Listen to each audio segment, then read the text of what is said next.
যে শরীর ভালো ছিল না, রান্না হয়ে গেছে আগের থেকে, বরমশাই রান্না করেছে, আমি চান টান করে এসেছি। এখন দুপুর 2টো হয়ে গেছে। যে কী কী রান্না করেছে বরমশাই দেখাচ্ছি। এই যে কলমি শাক ভাজা হয়েছে, এটা আলু পেঁয়াজ টমেটো, আর এটা জিরার ঝোল হয়েছে, লাউ ডাঁটা কাঁচা কলা দিয়ে জিরার ঝোল হয়েছে, যেহেতু আমার শরীর ভালো না বলে হয়েছে।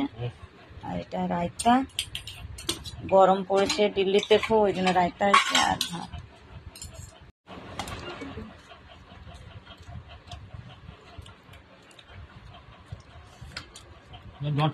খাবেন তো আর চুবা চুবা খাইয়ে ফেঁকে